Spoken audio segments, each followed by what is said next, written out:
Contenders, ready! Gladiators, ready! 3, 2, 1, the Gladiators!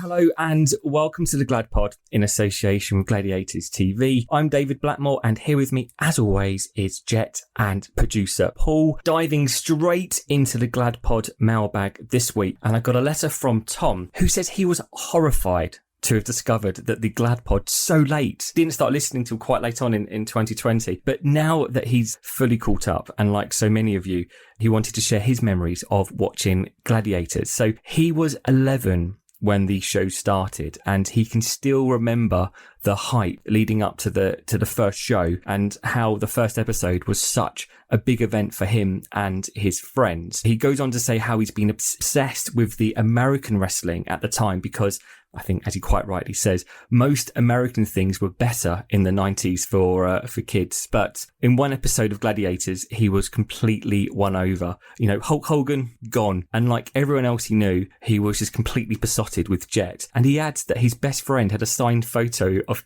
Di next to his bed. And it was like his coveted item, which the visual of that I can definitely picture alongside like probably a big alarm clock as well. Along with Saturday nights watching Gladiators, he also managed to get, lucky you, to get to 4 trips to the NIA, and he wanted to thank Di in her role in bringing his friends and family together.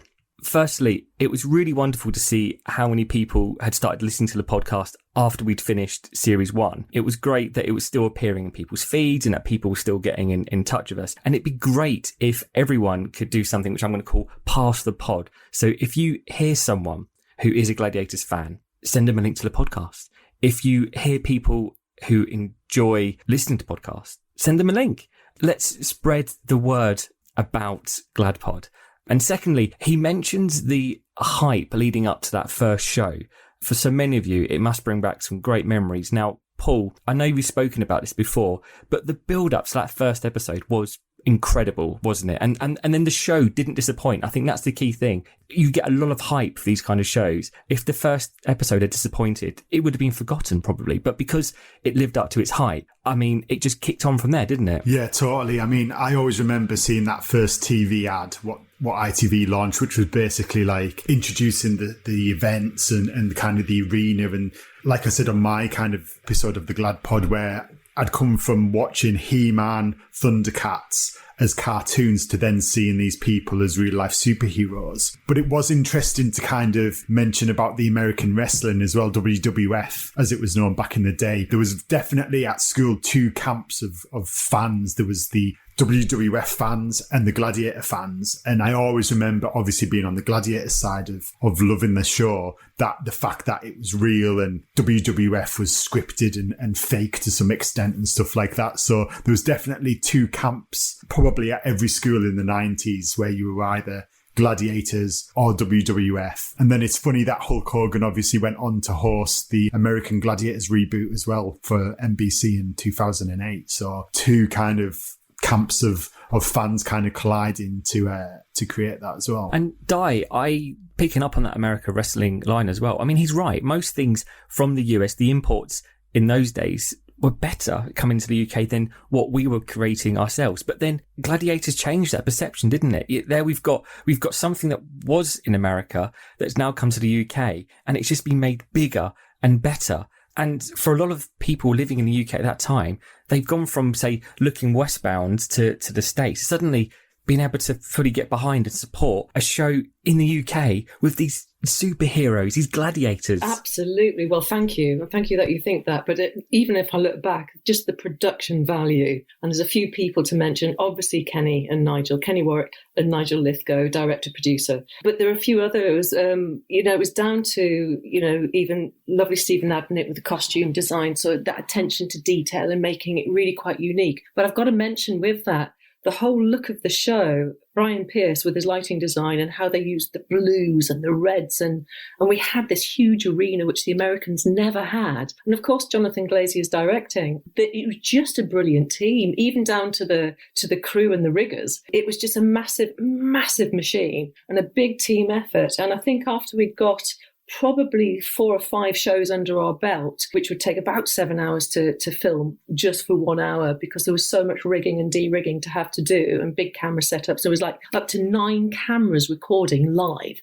And we're talking pre-digital, so everything was still on film. So it was a huge, we had the budget, we had everything, we had the best talent. So yes, I think we didn't blow the American production into the weeds, because ITV at the time, in light entertainment, they could throw the budget at it, and it's paid dividends to this day. Because I don't think some of our Saturday night stuff's pretty good now. They've kind of caught their rhythm again. I don't know who's director of light entertainment out there at the moment with the ITV network, but it really was kind of a time and a place, wasn't it, really? Yeah, no, absolutely. And Tom mentions his best friend having a signed photo. And this is something that comes up a lot in the messages to us. But reading that, my question to you listening is, do you still have your signed photos from the 90s? Because I know I've seen a lot of pictures and signed stuff where people have gone to the sort of the Comic-Con events. So they're kind of more up to date. So do you still have your signed photos from the 90s? I'm going to ask Paul that in a minute. Are they still pride of place in your home? Please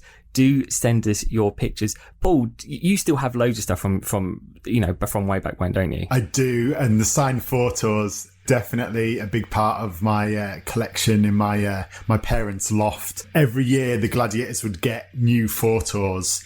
So they were it was almost like a collection of them that you would kind of do to try and get the complete set of the Gladiators. So if you were lucky enough to meet them, you could get them there. But there was a lot of write fan letters and writing off and then waiting for the Gladiators to reply, and fingers crossed they sent a photo as well. So definitely got lots and lots of those, and probably a lot of extras too. And Di, finally, I just wanted to pick up on the last point that was made about thanking you for your role in bringing friends and family together. I mean, I think by that he means kind of Gladiators as a whole. And I think that was the true success of the show, wasn't it? That it brought friends and it brought family together. Yes, I think like a lot of good primetime Saturday night TV tries to do to this day is make it family oriented. And I think, you were mentioning Hulk Hogan. I didn't actually know, thank you guys, that he was hosting. Of course he was. To remind me, there's many reasons why my brain doesn't remember these days. But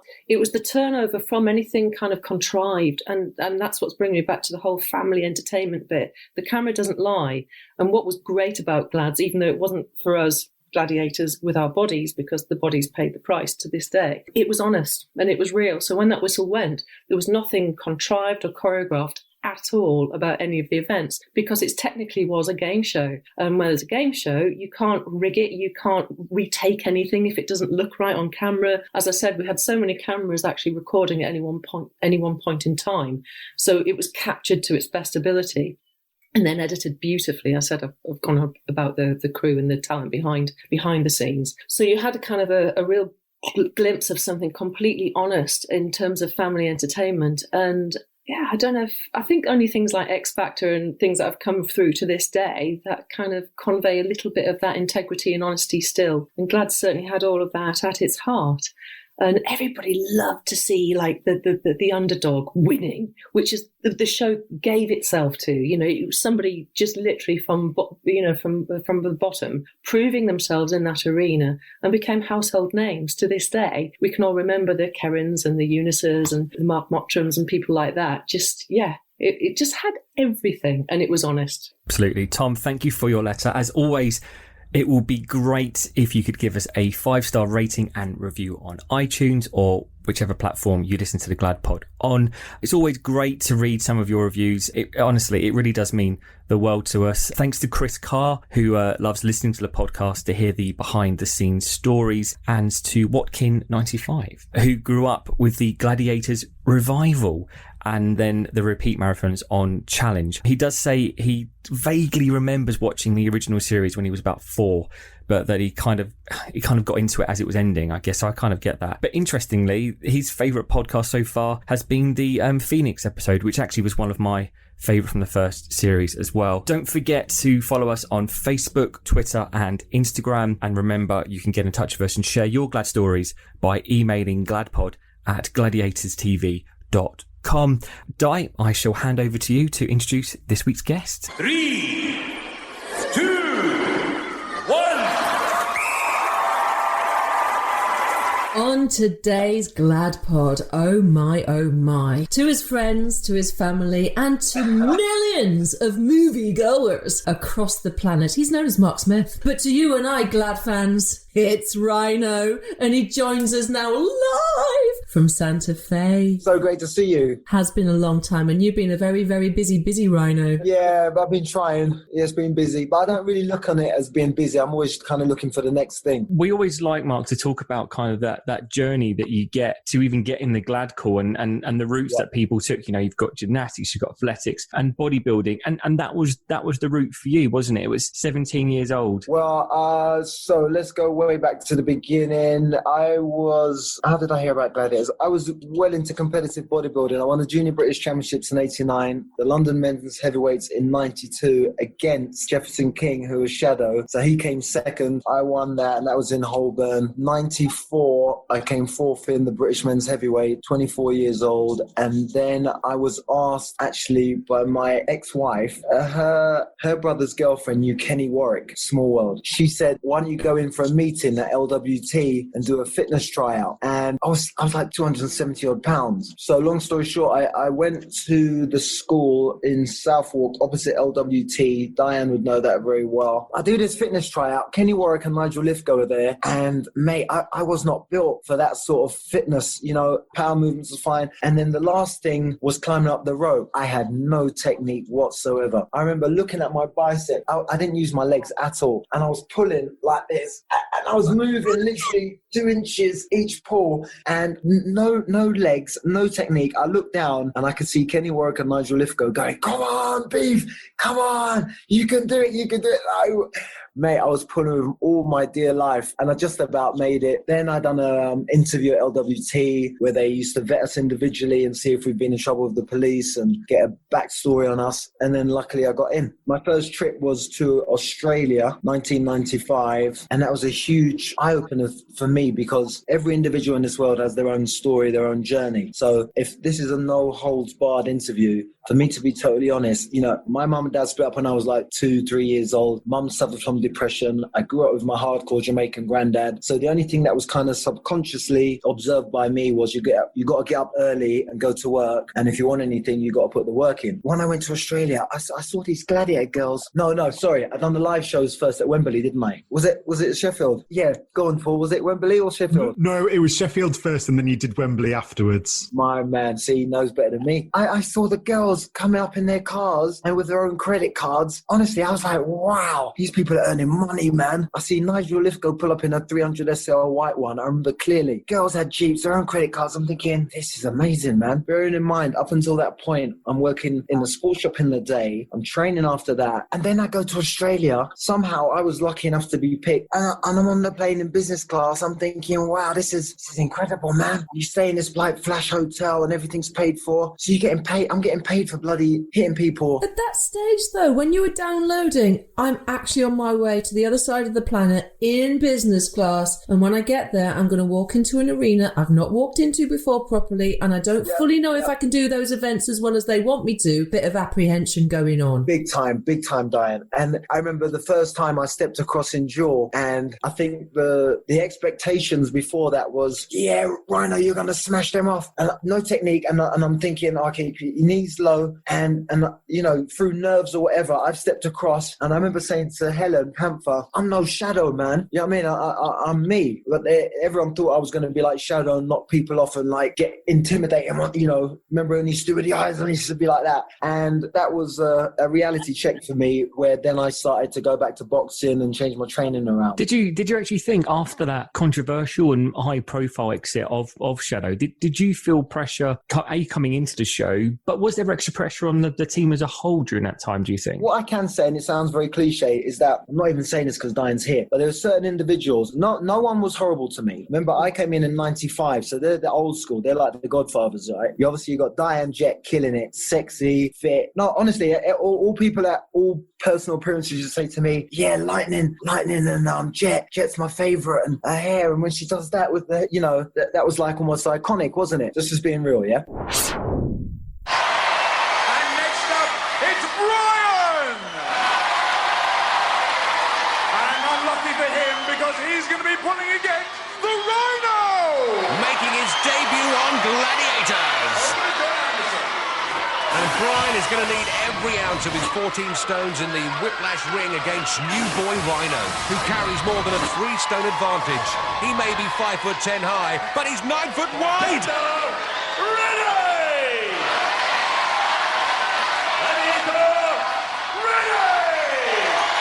Oh, scares me. Oh, scares her too. I remember Cobra took me aside.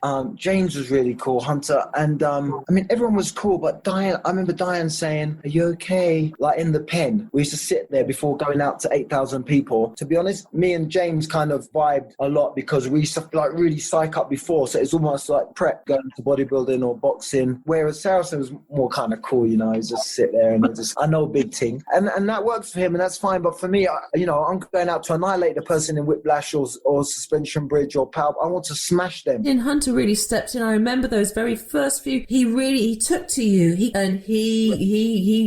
helped sculpt you. It was great, wasn't it? We used to train together a lot. Well, here we are in Australia, and as you can see, the weather's dreadful. Yeah, where's my coat? It looks like rain. We all went to see the final of the Australian series, and it was a really good show. The Gladiators are very, very tough. Yeah, they weren't very good, Warrior, but they haven't seen the British secret weapon. Oh, not a secret weapon. The Rhino horn. Now let's show them what happens when we push the horn. Please do not adjust your set to home, ladies and gentlemen. Did you see that? Aussies, you've been warned. Following on from that, I think personally, I think you did bring something totally different to the show than Shadow. So I don't think that fans necessarily saw you as a replacement, which is probably why they took to you quite quickly. But I think the point I was saying is, did you feel the pressure going in to fill in the Shadow's shoes? I wasn't conscious of filling Shadow's shoes. I was conscious of trying my best and to not let down my fellow gladiators. I felt like we all, every time someone came back into the pen and lost, they felt bad, like they let down the rest of the family. That's the kind of vibe I got. Whether it was female or male, it was a family. And when one won, you got pats on the back and that adulation, and I like that. And I suppose who doesn't? I kind of, I just wanted to win and try my best for them and look good on TV. Confidence comes from knowing that we know something. Yourself and Susie, Vogue, anyone else that was dropped into a show like that, particularly once the show was established, you got zero acclimatization time on any of the events. So you were expected to go in and win on these events you'd barely ever done. How did you do it in the end? Because you did start pulling it out of the bag. I started watching how the girls and the guys done certain events, and I tried to listen to the different technique. I mean, I dreamt of trying to do hang tough like Diane, Hunter and Lightning. They look so smooth doing it. Saracen was good at it as well. But I knew my kind of niche was my power. Like in whiplash, I felt confident. Suspension bridge, dual, it kind of got better every year. And powerball, I felt quick. And if I get hold of someone, I'm taking them down. You kind of know what you feel comfortable in. Let's play ball. Buster versus Rhino. 2-0. Mark dispossessed. Reloads. Rhino stands his ground and grounds his man. Chews him up and spits him out. Mark back to square one. Mark against Saracen. Drops his ball. Buster doubled down by Rhino and Hunter. And Mark back for another ball and another brawl. Rhino again says, come on down. Buster. Saracen's there, can't get a handle. Buster's free, but Hunter finishes the job. Mark's loose, acres of space. Great recovery by Rhino. Rhino packing in the tackles down there. Buster again. Hunter and Saracen get it sorted, and Hunter stops Mark. The Gladiators are dominating the pitch with consummate ease. Mark. Tries a slammer. Can't dunk it. Buster with speed. Rhino with a fly to deflect him. And Rhino, the man of the match for me. Tackled and shackled the contenders tonight. Buster, but time's going to beat him to another basket. Pulsating powerful, fast and furious action with the Gladiators grabbing the glory. What was it like to start realising you were going to become famous for the first time? When it hit me was when I bought my first house in Yeddi in Hillingdon in 1995. I remember exactly how much I put down on rare. But anyway, so I went to Tesco on a Saturday night about 7:30, and then people started looking at me a bit funny and said, "Hey, I just saw you on TV. Rhino, I can have your autograph, can I have a picture?" And I went, yeah. Paul knows me. We go way back, and I promise you, there's not one time I've ever said to any kid or adult, "Sorry, I can't sign your autograph, I'm too busy." That's not me, and I would never do that. So I was like, yeah. And I look behind me, there's this big line, and the woman behind the cash desk says, behind the till, "Oh, can I get a picture?" I'm like, wow. So that was when I thought, wow, this is huge. Let's hear it for Rhino! All that muscle and an Elvis impression too. He's already a favourite with the crowd and with the contenders. He came, he saw, he conquered. Presumably you'd seen Gladiators before, and did you look at that and think, I'd love to be a gladiator? I remember I used to train in Muscleworks Gym, was one of the most hardcore gyms in London, and there's a few people in there that went for the contender and gladiator tryouts and didn't get in. But I was so in the zone into bodybuilding and competing and getting bigger, I didn't really think about that, to be honest. And did I really watch it? I heard of it, and I knew your Lightning, your Jet, your Saracen, and Shadow and Wolf were like the most popular ones. I kept hearing their names, but I didn't really have no aspirations to join it, no. For other people that joined the later series, that was almost like the be-all and end-all for them, that they'd seen it and they wanted to get on it. So it's really refreshing to hear that. But what I'd like to know now is, you're probably the first gladiator to have already come in with your own nickname. Nigel Lithgow said that to me. In LWT, he said, "Hey, your nickname is Rhino." And then Kenny come and sat down, so there's three of us. Nigel says, "Yeah, can we use that name?" And I went, yeah, sure. Then they said, "Go down to the 11th floor, 10th floor, and go to see Bill Headsley. Yeah, and then he'll give you a box of cards." It was all like, wow, this is amazing. They give me like this box of 10,000 cards. A few gladiators and a few people behind the scenes all said different things to me, including John Fashanu. But Bill Headsley said to me, "Hey, let me tell you something. You know, Shadow got caught for taking drugs. Don't take any drugs if you do, because otherwise you'll spoil your chance." I went, no. I remember thinking, no, I won't. And John Fashanu, then at NIA, National Indoor Arena, and he went, "Rhino, let me tell you something. Listen, it was between rehearsals, and we would get to practice on a few games for 48 hours. And he said, you know, Jeff messed up his chance. He said, as a black man, you know, you can't mess up your chance. You're very lucky to have this job. You're very fortunate. Don't mess it up, Rhino." He looked me right deep in the eyes, man. He went, "Don't mess up your chance." He's one tough guy, 6 foot, 9 foot wide. I think my arm is about 2 foot longer now. Did you ever think he was going to go? Boy, he's solid, good gladiator, solid man. I'm like that now, look. He's not somebody you want to come up against. Oh, no. No points, Brian. Rhino. Yes, very popular. Yes. You can make this game your own. What were your tactics? He was fast. He was getting tiring. The last 10 seconds were really tiring. I couldn't wait for the whistle to go. We've been practicing it backstage. I'm going to make this my game. So, Mark, where does the nickname Rhino come from then? Oh, so in Bodyworks in Tottenham, I was training there for the Junior British Championship. I was 19 years old. I competed in Sheffield City Centre. And prior to that, for some reason, you know, bodybuilders, when they take off their tops and take down their bottoms, they just do it in the gym. I used to just drop my pants in the gym, but not, it sounds like I'm some sort of porno star, but I used to just think, I just want to have a look at my legs and see if they're coming in and see if my glutes, you know, like my ass is getting the lines and the striations. It's like attention to detail. Yeah, you want to get like the intercostals here and the veins in your legs. So I used to just drop my trousers, and then the combination of that and the way I used to shout, and when I used to train, my tongue used to come out like a reptile, and people just called me Rhino, and then it kind of stuck, and everyone just called me Rhino. So did you have a say when your costume was being designed and stuff? You got to go in and meet the lovely Stephen Adnett, of course. Can you go back? Remember, there was all these tiny little things. What was that like for you when you had to go in and get your costume fitted? They said, do you want mid-thigh, low thigh, high thigh? Me being a slight narcissist, I said, yeah, man, high, as high as you can get it. I want to make sure, because this was pre-injury. So, you know, I was hefty, I was feeling good, looking good. And I said, as high as you can get it and as thin as you can get it here. So I want to show the pecs and the arms, shoulders. And then was our big photo shoot where I done, you know, that shot. And, you know, everyone wanted to obviously look really good for their personalised card. Hunter said that he would probably have changed your name from Rhino to Lamb Chop. What's the story? Because we used to stay in the Hyatt Regency in Birmingham, and everyone used to kind of eat certain healthy foods from the menu in the Hyatt. But about 4 times, and obviously lamb chops is very fattening.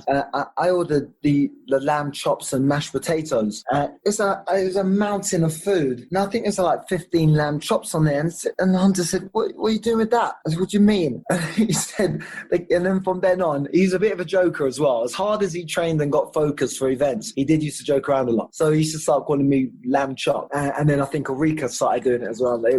Luckily it didn't stick too much. And can you still remember your the music that you're entering the arenas to? Montel Jordan, this is how we do it. Yes. Well, listen to this. I said at that time, Puff Daddy was smashing it on hip-hop, and I came from the hip-hop era of body popping and breakdancing and whatever else. I said to Kenny Warwick, he said, what tune would you like to come out to in National Indoor Arena in Birmingham? I said, what about I'm Coming Out? Mace. And then he said, no, I don't think we can get the copyright to that or something. And I said, what about I'm Coming Out by, who's the female singer, the one before Mace, like Diana Ross. Kenny said to me, I don't think people might perceive that differently. And I went, it was so funny because I meant I'm coming out to the stage. You know what I mean? Yeah. I was coming, but he interpreted it as I'm coming out. And then I said, what about Montel Jordan? This is how we do it. So that was it. Mm-hmm. And then the rest of the Gladiators, I used to see Diane in the back dance. All the heads were popping behind me. Rhino! Well, Phil said they don't charge you.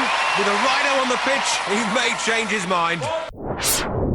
So we've established already you had a great relationship with Hunter. He really did. He was, I remember watching you guys together. You'd have so much fun, and he really got into your psyche, and he made you feel so comfortable in the arena, like I said, because you had such little exposure time on the events. What was your most memorable moment, if you were to be able to encapsulate it? My most memorable time on an event was probably the Powerball where I held someone for 29 seconds. So I think it was James, actually. They kept saying I was like 15, then I held another one for like 19. And this guy just wasn't I just kept banging him out, and then John Anderson kept making him go to the start.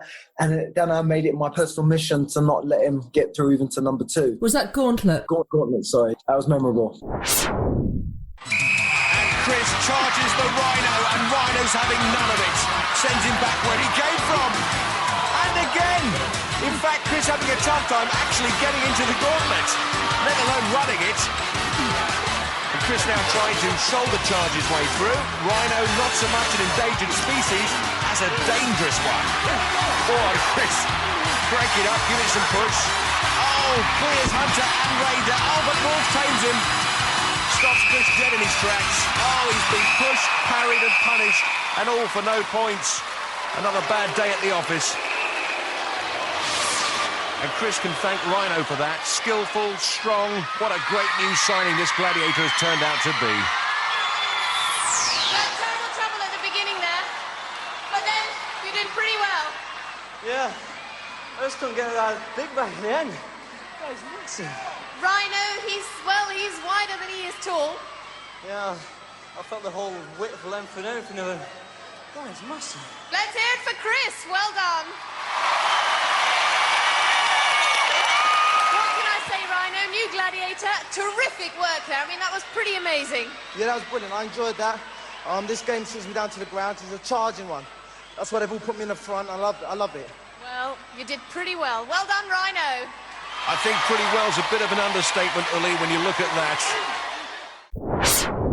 It was during your first series that you injured your ligaments. That's right. It was on the pyramid. What happened? You were going up. After the Contender, I got to the top he was just about to touch the red pod to win the maximum 10 points. I got hold of him. We tumbled down to the bottom, but I landed with my leg straight, and I remember it jolting, and I've never felt pain like that, excruciating pain. And I remember clearly them carrying me out on the stretcher, TV cameras there, and Nigel was walking with me. I just knew something wasn't right. And of course, you know, they looked after me. I went to Nuffield Hospital in Edgbaston. Then they sent me like to Harley Street, you know, physio work. So yeah, Kevin Lidlow, I remember all these names. Kevin Lidlow was a physio. He was really cool, and he got me back to normal. Well, were you worried that you weren't actually going to be able to return? The shocking part for me was they put you in a cast for like 9 weeks. I went to Scotland with Vogue to do a personal appearance, and I'm in a bloody wheelchair, and my leg's like at a certain angle, and cutting back even to Nuffield Hospital. I remember it was like two sisters, two big black aunties said to me, I said, I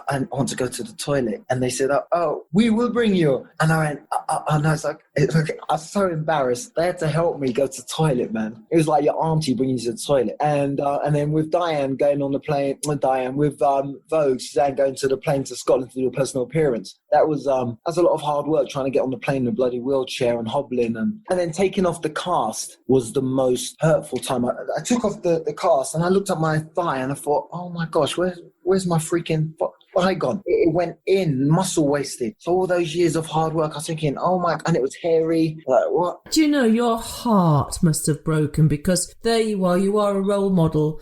Did you feel a sense of responsibility? And of course, at that point in time, you're thinking, can I withhold this responsibility now? Because obviously there's something more important going on after the injury. What had to happen to you psychologically? Yeah, I think I was sad for a little while. And then there was a few other injuries on the show as well that year. And I remember even a little turning point was being in Nuffield Hospital, and Bill Withers came on the radio. And it was, when I wake up in the morning, the sunlight hurts my eyes. And the chorus comes in, it says, it's going to be a better day. I think you've got to get through this, man. Then the physio work, and then bit by bit, you know, you go to the gym, you get a little bit more, and then I overturned that kind of downward spiral that I was in. What was the reaction from your fans at the time? You know more than me how much fan mail we used to get. The amount of letters I got saying, Rhino, you know, we love you, and please get better, hope you're okay. And yes, it's very touching, very inspiring.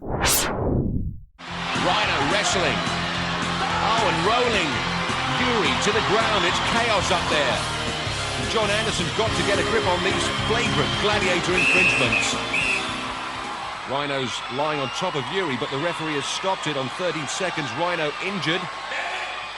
Well, he's definitely taken a knock as John Anderson summons medical help. Rhino obviously in considerable pain. And quite why Rhino was so high on the pyramid, only he knows. The Gladiator, way above his allowed patrol zone, tumbles down Yuri, and his full 17 stone snaps down on his right leg. Physio Mike Garmston and the Gladiators doctor Bruce Websdale in attendance, strapping that leg. And Rhino in a lot of pain every time he moves. The Rhino fans concerned, and so they should be. This new Gladiator has proved to be such a big hit with Gladiator fans, and he'll be devastated if it's a bad enough injury to keep him out of the rest of the series. Your friend Metin, he'd obviously said about how you'd kind of pushed him in the right direction. You know, you got him in the place that you felt like he needed to be. He jumped through all those hoops and then didn't make it on. You must have been heartbroken for him. Well, I had a few friends that went for it and went for contenders, the contender tryouts, and get in. So then Meti got a tryout. Then he told me he got in. I said, that's amazing. And then he went to Australia. And then I kind of heard through the grapevine that it didn't go very well, or he didn't really vibe with some of the Gladiators and he didn't get in. I went, Metin, that's a bit shocking. He gets on with everyone, like bubbly, and he's cool and he's funny, he's charismatic. So and I thought when they said Shark, I was thinking, wow, that's a great name. And he could play the baddie. He used to like those sort of roles. And he would have been there for the kids, which obviously is the most important. Your other friend, Anthony Nesbitt, he made it onto Gladiators as a contender. Did you have to go up against him? I went against the guy that he was against. It was suspension bridge. Yeah, I didn't want him to get any points. So we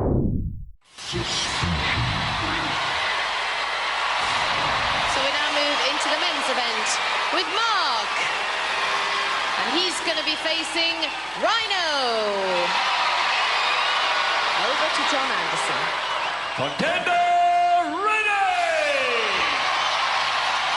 Gladiator ready! 3, 2, 1. Oh no, it's Rhino charging at Mark like he's a Land Rover, forcing him right with a hammerhead, swinging him left. Mark all over the shop. Oh, and there's the drop. Mark dents the mat. Rhino looking like he's just walked into some cobwebs. Either that or he's practicing his doggy paddle. Supreme dispatchment of Mark swings him to his left. The balance goes, a shove on the shoulder, a cheeky tap, and Rhino makes his mark. Rhinos, a dangerous species. When it comes to Gauntlet, what was the tactics and the thinking about you always being in the front? Because I just felt the captain of the team, of our crew, to be in the front and to hit him on impact and to slow whoever the contender is right there and then, and to make it as easy as possible for the rest of the four of the team. So I wanted to bang. You know, it was crazy. You have to slow down their pace. You have to hit them first as they do that run, because they've got a long run up. It feels like it's a 50-50 chance between you and him, because you're the first person. He's got a good run at you. And I forgot about the 8,000 people that are around us and people at home. It's just me and him. I can see in his eyes. I saw a clip the other day. Remember Colm, Irish guy, amazing contender, and obviously the king of the gauntlet at the front. And it was such a moving thing because John kept blowing the whistle on him, and you did a lovely thing. You came behind him and you comforted him, and like patted him on the shoulder when he'd just been defeated. He tried to go under your legs, under Wolf's legs, and he just wasn't hacking it. Your heart went out to him. Do you remember that one? Got emotional, didn't he? Colm needs 10 points from this at all costs. Oh, Rhino smashes him almost out of the gauntlet. Colm rolling and Rhino's rucking. Now he's out the other side. Ref's blown up to stop this pillar-to-post pasting. I can imagine I'm probably the last person you want to see right now. On the say, Riga. It's just not happening for me today. I'm getting very aggressive. I'm losing it. I'm going before the whistle. John, I don't mean to do that. I'm just anxious. This means everything to me. You really don't know. You don't understand what it means to me. You're in desperate needs of some points before we get into the eliminator. Now, you managed to pick up 3. I know that's not great for you, Colm, but you've got to stay focused now, because all that stands between you and a place in the final is the eliminator. Anything can happen in the eliminator. Everyone here in the arena is behind you. Go backstage now and focus. Let's hear it for Colm. Come on. Ulrika magnificent, telling Colm to stay focused for the big finish still to come. Dolores still sobbing. These displays of emotion have never been seen before on Gladiators. Colm exits to the locker room to pull himself together. So, Mark, what was it like to face your fellow gladiators in the Battle of the Giants? Oh, wow.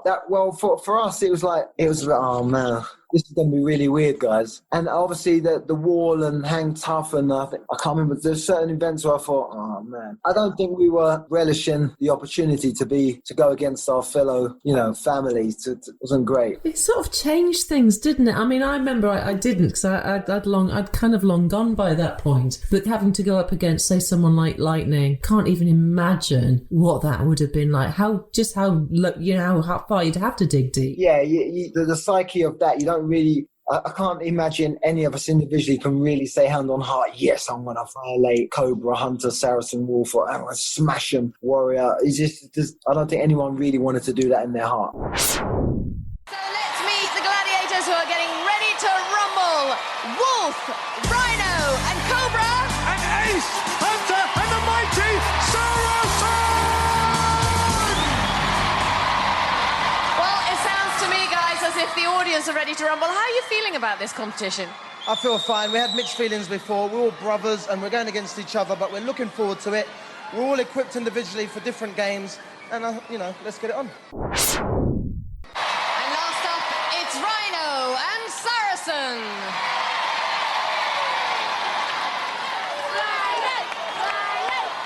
Over to John Anderson.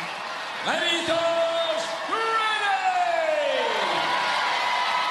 3, 2, 1. Well, Saracen, a hang-tough cookie of old. While Rhino has never really been happy on the ring, Saracen, with a cool head and solid gold easy action, a picture of a man happy in his work. Rhino in a drop of trouble there in no man's land. Sarah makes it to the platform.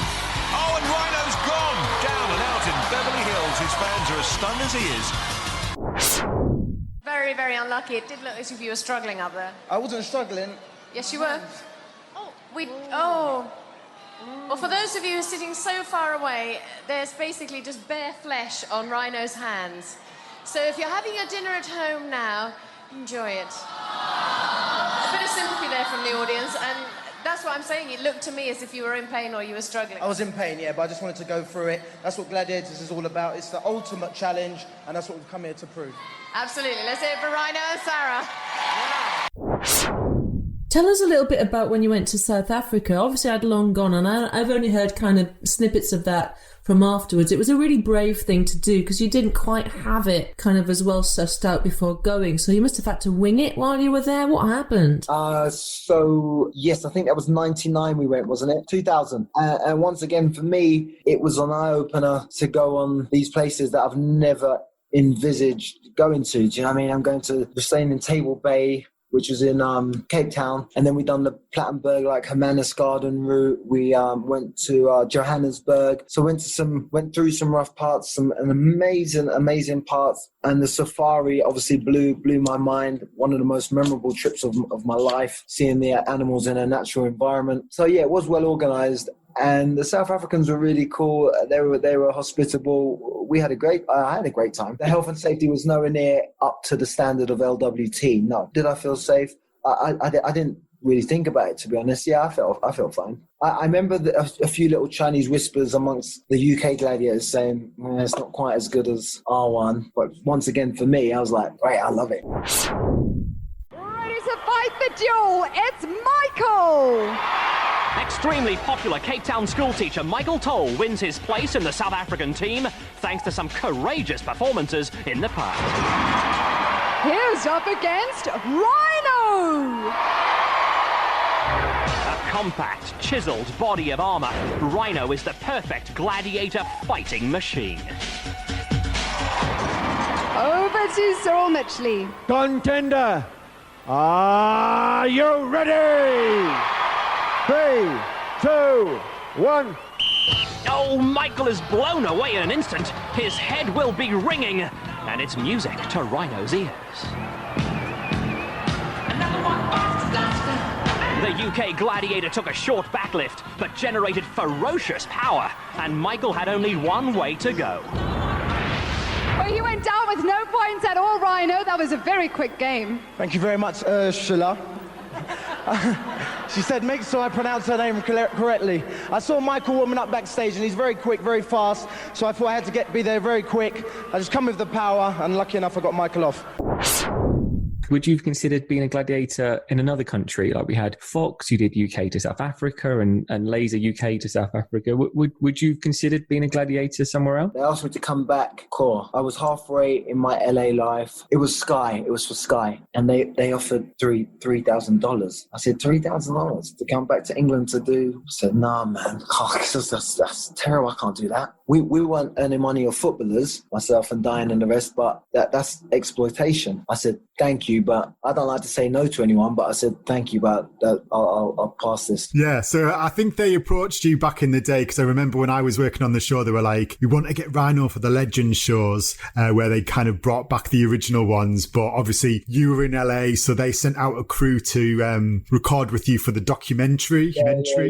Yeah, I remember. But yeah, they wanted you in action in the arena, but obviously it didn't happen, and I know a lot of the fans were disappointed that they didn't see you back in action. Same with Di as well. Diane, she didn't come back to be in action, and that's what the fans wanted, but it was a very different setup to the original show as well. Kenny said to me as well, I saw him in LA, and his clear words were, yeah, leave it, don't go back, you done it, and it was a great show, move on to other things. It was right for him to say that, because he was killing it on American Idol, him and Nigel. Don't worry about them. They call me Rhino because I was born to charge. As you said, though, your next layer had already started to be established. Your LA life, it's like the second half of your life. Yeah, actually, Di, that's what I was going to ask. Because the thing I haven't quite worked out, Mark, is how it all came about. How did it all start for you in LA? I went to LA for a week on like a acting workshop. You meet producers, writers, directors, casting directors. You perform scenes, monologues, and you get like an insight to what it's really like. Then my son at the time was 4 years old. To Simone, my wife, I said, should we go out? I got a role in the film and we were going to go out for 6 weeks. Get out there. We stayed in Palazzo, which is where loads of kind of actors stay in this kind of central Hollywood. But the film folds, it loses its finance. So we're just there with our 4-year-old son, Brody. And, you know, you got people like Gerard Butler's staying there. Jerry just finished 300. You know, Bruno from Dance with the Stars, the judge. And long story short, I had to go back to like the ground level. So I started going to like Howard Fine, who's a renowned acting coach out there. And you had to perform scenes and monologues to make it to the advanced level. I remember him saying to me, "Hey, Mark, you know what I like about you is the sports mentality is that you don't give up. That's why I like working with athletes, because they keep pushing forward, and they every time they get knocked down, they get back up again and they keep moving forward." And I saw some other like actors that have come from Brazil, Italy, other parts of America, and you could see their confidence was crushed when they didn't make it to the advanced level, and they was emotionally distraught. But the thing that me and Diane will have in common is that you can't win everything. Do you know what I mean? And in life, you're going to get knocked down. You've got to keep moving forward, and you've got to get up. And it's never smooth sailing. I kept pushing forward. I made it to the advanced class. There's only 2 of us. And it started off about 28 people. And then I got Taft-Hartley with a SAG card, which is the equivalent to equity. And I went for an audition. And it was for a McDonald's campaign. It was for the Olympics for 2008 as an American boxer. It's on YouTube. They said to me in the casting room, they said to me, "Can you tell us a little bit about yourself? You have any boxing history?" And I said, "No, not really." I said, "I love boxing. I admire boxers for what they go through. Yeah, I just like it for the fitness aspect and the mental side of it." And the guy next to me said, "Yeah, I'm Golden Gloves champion in 2004. I'm from Brooklyn, New York. And I won in 2007. I'm Southpaw." And I was thinking, man, how am I going to match that? I told them that, and somehow I booked it. And then they Taft-Hartley you, which means they give you your SAG card and they pay you money. And then people said, "That's amazing. You're going to get like 100,000 because it's going to be, it's a national commercial, which means it plays over and over in every state in America." It was nowhere near that money. It was like quarter of that, which is still great, but it just got me a stepping stone. And with America, they don't really care too much about what you've done in England. So prior to that, I'd done Robin Hood, EastEnders, Synchronicity, Trial and Retribution, Batman Begins. It does sound good on paper, but they want to know how much you've done in it. I understand that, because by then, you know, I mean, there's masses of lists. I mean, it's incredible particularly what you've done since. But the Gladiator role, what do your kids really think about? Of all the roles you've done, do they differentiate between the fact you were also a gladiator and not this fine actor, but what about you as Dad Rhino? What do they think? And have they seen it? Have they seen it on YouTube? Yeah, they've seen it on YouTube. I think it's like the youngest, Sterling, he's 9 years old. He can't believe that. Wow, you're like a WWE wrestler. And he's watched it quite a few times. And I suppose looking at me now, they couldn't believe that I was that big and that I had a fellow family of gladiators that were all these big, hefty guys and the whole crowd. I mean, the UK Gladiators was so much bigger than the American Gladiators. I mean, the TV show was big in America, but our 8,000 audience and the amount of people that it was watched by in terms of percentage of TV viewers, it was big, man. That and Blind Date, that was a memorable time for people in the 90s. And the last of our male contenders up is Donald.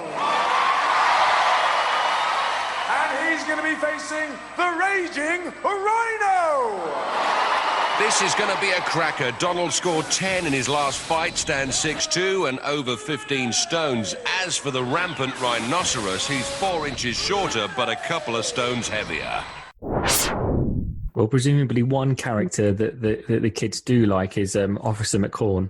I was asked by my voiceover agent to go. So in America, you have your voiceover agent, your lawyer, your theatrical agent, your manager, your commercial agent. That's your kind of mission, to have that package. So I was asked to go to Walt Disney and lay down the voice for the bull, and they said, we're thinking about trying to get Ricky Gervais. And I said, who would be really good for this? Because they wanted like a gruffly voice, something like that. And I said, Idris Elba, he's got like a gruff. So I kept going in, they kept using me as a benchmark. And then I went in about 8 times, and you don't get big money. You're just laying down the voice for whichever star they get. On one particular afternoon, Walt Disney, I've got the Oscar Academy Award winners. I've got Jared Bush, Byron Howard, and Clark something. So there's 3 of them, and they met me at the lift. They don't normally meet me at the lift, the elevator. The assistant does. And they said to me, hey, Rhino, we've had an idea. We would like you to read for Rhino, Officer McCorn. But hey, if you're not comfortable in doing it, then, we could hopefully find you another role. We can all relate to this. Inwardly, I was like, oh, man, so basically, like, this is the audition. This is an audition for me now. I'm not laying down a voice. So you kind of step out of yourself when the pressure's on. I always have 2 people at pressure moments when I step out of myself and I tell myself, Mark, calm down, just relax. People sense you and you're nervous and you don't perform right, yeah? So I said, Mark, just calm down, relax, breathe. And, so I tried to be my normal self. And literally, then I laid down the whole voice. And then they said, you've got the role. That's it. You've done it. Welcome to the family, the Walt Disney family. And Mark, it was really weird because it was like not long since I kind of started working at Disney, and Zootopia, or Zootropolis as it was known over here, was actually one of the first movies that I worked on. And then I always remember seeing the character of Officer McCorn, and it had Mark Smith next to it. And I was like, is that Rhino? Is that his voice? And it was so weird to just have that connection all of those years later from a movie that I was working on. So it was, really, really good. I actually have an Officer McCorn toy what they gave me just because they were like, oh, he is Rhino. So that was really good. My granddad used to say the same to me. Listen, it's nice to be nice. It costs nothing, and it's nice to be nice to everyone because it's such a small world, man. And this whole entertainment industry, I'm telling you, if you're a douchebag or whatever you want to call it in whatever country, people remember it, man. You know what I mean? If you leave a good, and they say like in an audition, leave a good scent in the room. You might not get it because you're white, black, fat, small, short, tall, hairy. It might just be out of your wheelhouse. It might not be because you were bad in the audition. You just didn't fit the criteria or the role. But if you leave a nice scent in the room, you might be right for something in the future. Do you know what I mean? Rhino, how much do you weigh? I'm about 18 stone. So show us your leg muscles. I'm so impressed. To do that. No, I won't, David. Now, I saw you comparing sizes before. Yes, quite a comparison. And you're involved in Ultimate Tag. We have no idea what this is over here. Hey, what is it? Listen, Ultimate Tag is the main woman on there is Natalka Zenak. We done a Zoom meeting this morning. I've known Natalka for like 11 years. So I train her on like a Zoom workout. She lives in Brentwood near Beverly Hills. So I've known her for years. Yeah, she's doing really well. She's like the female version of Nigel Lithgow. She sold Ultimate Tag in Australia and she wants to bring it to London. So Ultimate Tag is like when we grew up, it's very much like Gladiators. You got the contender, they run off on this assault course and like things that you jump over, run in between a tunnel, and then they go, then the tagger goes, and the contender has a little thing behind him, a little red thing, or her, a little red thing, and the tagger has to pull it off him in the 60 seconds or 30 seconds. So it's even the Talca says it is Gladiators, really. So that's basically it. And then they have 2 that run off at the same time, which is a little bit biased because then the tagger, like the Gladiator, I could go after one and not the other and get that one first, and then that one ends up with more points. So can't be in 2 places at one time. So it is funny. It is a good show, and I think it will do well in England. They've got a few, obviously, American taggers that try to be like Wolf. And Jet was very much herself on the show, Gladiators, and I was very much myself. It wasn't a facade. Wolf was the only one with that, and obviously that worked, and it was amazing. You were lucky. But I didn't do anything. I was just myself. If someone beat me, I was just used to hug them and say, well done, man. One final question I had about just some of the events. Did you feel like you got put on random events? Did you sometimes feel that they put you on Pendulum and Pursuit? Yeah, I mean, it all depended as well on if a fellow gladiator was injured, or whether they put them on a couple of their best shows and they couldn't do best events and they couldn't do one of their other events. So I remember sometimes I would do Atmospheres or Pendulum a couple of times. But for the most part, they put us on the events that we're good at, especially when it got to the semis and the semi-finals. Then obviously they put the best gladiators for those specific events to make it as tough as possible. That is true, yeah. Some of the posts we've been putting on Instagram and social media, Mark likes them. So you're like, wow, if Rhino is looking at these messages and is liking them, it's like, well, we got to get him on the show. And it was just like, it's just good because, again, it's just something that you've done. It's something you're nice, especially around Shark's episode as well. You showed your support for him during that. And, that was nice. You're thousands of miles away, It just shows you that you still got that connection to a show that was a big part of your life. It's funny because Idris said to me, I'm dropping names again, I could drop names a lot, but Idris said to me a couple of weeks ago, so I'm here in Santa Fe. It's like an $80 million budget movie. It's massive. He said to me, I kind of called out on social media, man. It's like you're not painting a facade, but he just wanted to lay low and come off it for a bit. And I said, no, I understand what you're saying. I said, for me, it's like letting people know what I'm doing. People in England, letting them know what I'm still doing and I'm still trying. And I don't know, I feel like it's a bit inspiring to the people I kind of grew up with and people from the hood, so to speak. And he said, no, I understand that. And I understand where he's coming from as well, where you've got to paint this thing on social media. No one's going to say, oh, I had a really bad day today. I use it for more positive reinforcement, just to kind of inspire people. There was something in my notes from producer Paul that actually, I can't believe it, actually connects you and I. Now, I used to write a lot of stories about someone called Michael Carroll. This is such a curveball when it's Paul's talking about kind of the boxing and then it says charity fight against lottery winner Michael Carroll. What? How did that come about? I mean, I don't know the background on it. All I've got from Paul is that there was 2 fights that happened, and was it a case that he had money? And I was approached. I done one fight in Hammersmith Palais. I just wanted to do one on fight just to see what it was like. And it was a KO.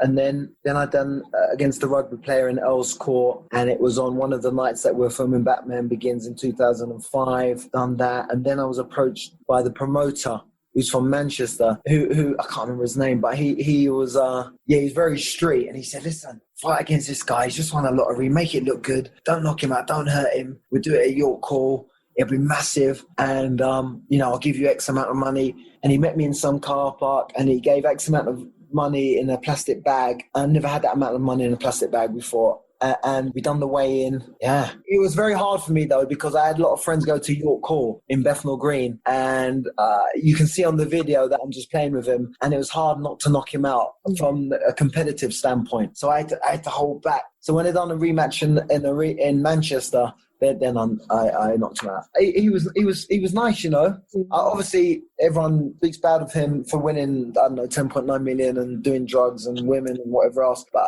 I meant he what you see is what you got, and he's just himself. It's a shame. The percentage of people losing their money when they make money of winning the lottery, the percentage is very high of people that burn through it because they're not advised right. It's that's a whole different ball game again, isn't it? Holding on to your money.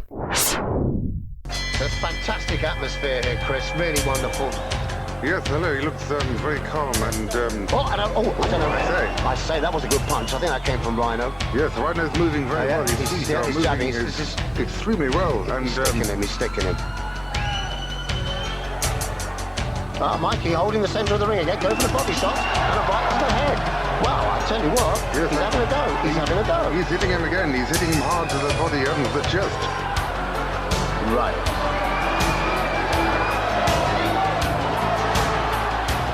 Yes, look, Rhino now really going in.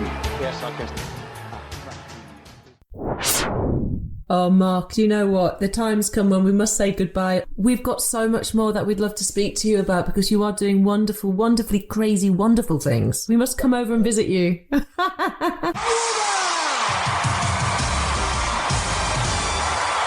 What I loved about meeting up with Mark Rhino Smith again was just how much I remember. Not only was he a naturally very good athlete, but he was really thrown in the deep end. I remember going backstage and the boys all almost beating, I won't swear, out of him to kind of get him to go, right. And he was really enjoying it because he had an amenability and an affability that I think then translates to what he's doing now. He's one of these guys, if you give him his lines, you get the spot he's got to stand on set and just get on with it, he'll do it.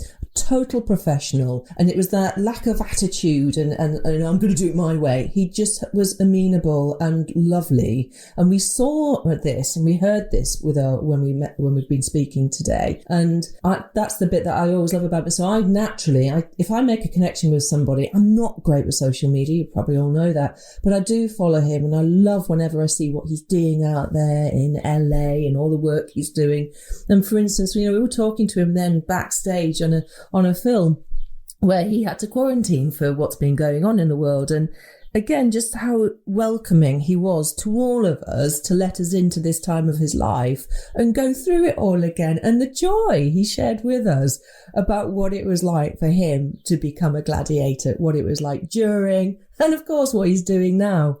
I just have a lot of time for Mark, a lot of time. Yeah, it was like you two turned back the years, really. It was like you hadn't been apart for because we're now not only separated by just time and, people getting on with their lives, but we're separated by thousands of miles. And I perhaps didn't realise building up to the podcast, Paul, that just how big his role was in terms of coming into the show in the shadow of Shadow's exit, and just hearing him talking about the expectation of joining the show at that stage, and also the advice that he was getting from people like Fash. Yeah, I think the fact, like you say, it was such a pivotal time in the history of the Gladiators show over here, that Rhino was kind of taken on in the exit of Shadow and the kind of controversy that was around that. The fact that he was kind of told by Fash and numerous people in the production, like, not to mess up this chance that you've got. Like, this is your opportunity to really make an impact. And there was a big gap in the Gladiators team. Like, Shadow was the leader of all of them. So I think not only did Mark probably have that pressure on himself to kind of obviously make an impact with the fans and trying to be taken into the hearts of the Gladiators fan community, which he massively was. But I think probably looking back, like as the show itself as well, like it was a massive pivotal moment where it could have gone either way with the exit of Shadow and the controversy. It could have either worked or it didn't. And thankfully it did work. And he managed to cement himself in the team whilst not being like a duplicate of Shadow. Like, he wasn't the same character. He wasn't the king of Jewel as much as Shadow was, as probably the producers wanted him to be. But he found Gauntlet was his kind of standout event and stuff. So he made his impact on the show as authentically as kind of as Shadow did, really. So I think we were lucky to find him, and lucky for the show itself as well, that it gave him the springboard to kind of the career and the lifestyle that he's got to this day. And I felt with Mark, he was so full of stories. Like, bearing in mind that we're talking a long time ago, and one question we do tend to ask people is actually, when did you realise that, you were becoming famous? When you were becoming recognised? And most people, by and large, say don't have specifics, but he was able to sort of hone in on being in that supermarket and just realising that people are looking at him. And actually, I think, he said it, but I think you do concur with that, Paul, that he does and did always make time for his fans. Oh, massively. I think he referenced it in our chat that he's never if somebody's asked him for a photograph or an autograph, he's always done that. And like I say, the connection that I've known Mark for many, many years, and even having that connection with how he was like the voiceover on Disney's Zootopia for Officer McCall. As soon as he knew that I worked at Disney and that he did, he was like in touch with me. He's like, oh wow, this is crazy. Like, we're having that connection again. So he'd never really forgotten about all of that. And just the time that he'd make for the fans was, I think everybody who met him, he left a lasting impact on them of just being a really nice person. Like, I've got friends who I know now who have met him in the past and obviously didn't know my connection with the Gladiators. And when they've since found out, they've always said, oh, he was such a nice guy. There's not been one person that I think has got anything bad to say about him. No, that's right, Paul. And actually, I really warmed to him during that chat. He's so humble, but also, and I don't know if you agree with this, Di, as well, that really he's kind of used every opportunity that he's had, every door that's open to him. He has just blown that door open like a Rhino would, and has just taken full advantage of all the opportunities that he's got. But there's having the doors open to you, and there's as he says, leaving a nice scent in the room so that, you know, people do remember you. I mean, from your experiences with Mark, I mean, he just seems to be such a nice guy, but so driven and determined to be the best he can. Absolutely. I love that analogy of, you know, leaving a scent in the room, and also what you made then about blowing the doors off like a rhino.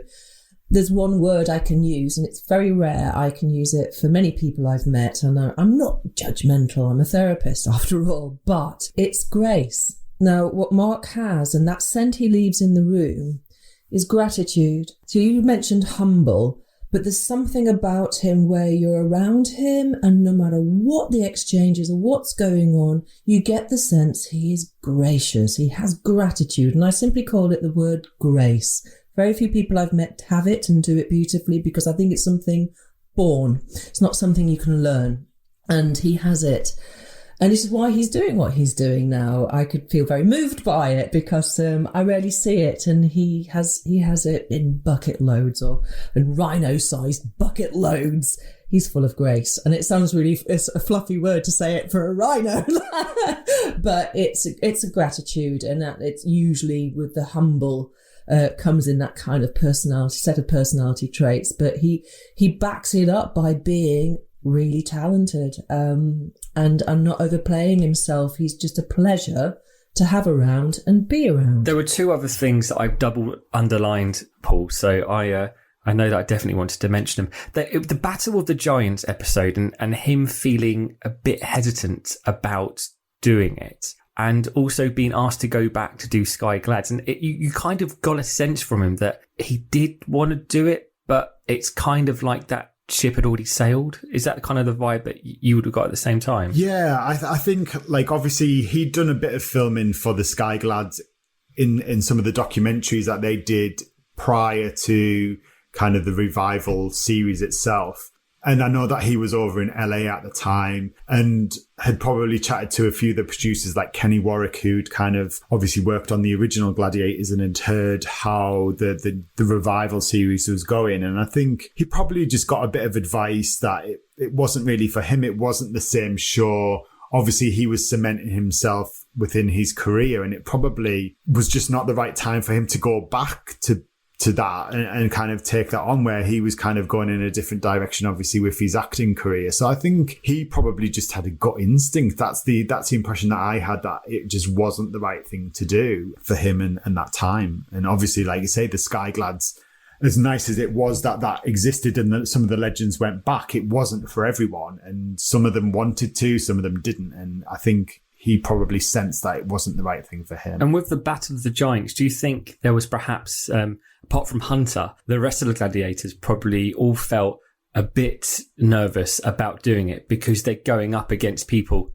like Hunter? I mean, yeah, I remember that at the time. And I think even Hunter, to be honest, it wasn't kind of something that they necessarily wanted to do back then, but it was kind of, I suppose it was sold in as that's what kind of the ITV chiefs wanted for the final series, was Gladiator versus Gladiator, who's the ultimate. But I know all of the guys probably felt a bit awkward about it, but then just decided to just get on with it. But I think it was tough for gladiators like Rhino, who he was more specialised, even though you could do all of the events, he was more specialised in the power events, whereas going into a show like Battle of the Giants, you had to do things like Hang Tough and The Wall, which weren't his speciality. They were more kind of, obviously, the more all-rounders like Hunter and Cobra. So it was tough for it to be a total fair competition, really, I think, with the events that was kind of selected in that episode. But like you say, he got up on those rings for Hang Tough. He climbed the wall.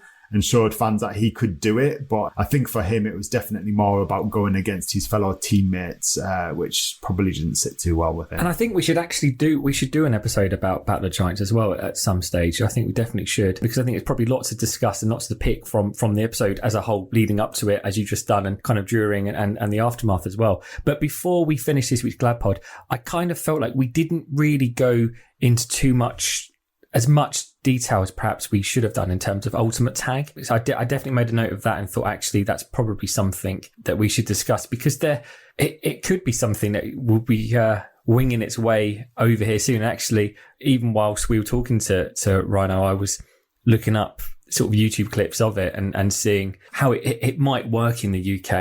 I mean, it definitely seems to be big outside of the UK at the moment. Yeah, I think it's the closest show recently that's kind of got the Gladiators spirit in terms of the characters and things like that. I know that there's a guy called Ruel da Costa who was Bulldog on the American and the Australian versions of Ultimate Tag. And he actually tried out to be a gladiator and just missed it for the relaunch on Sky. And he's a massive kind of Gladiators fan as well as being a finalist on Ninja Warrior UK. But it was massively interesting hearing kind of Rhino's enthusiasm for that show, and he's obviously seen something in it that has triggered some passion off in him in trying to get it to come over to the UK. Whether it would work, I'm not sure how well it's kind of translated in terms of another series for Australia and America. I'm not sure if it's going to come back or not, but I think it would be a show that, with a few tweaks, could possibly work for the UK audience, to be fair. Yeah, no, I agree. As always, let us know if you've enjoyed this episode, and if it sparked any new memories or questions, do keep them coming in, and we do enjoy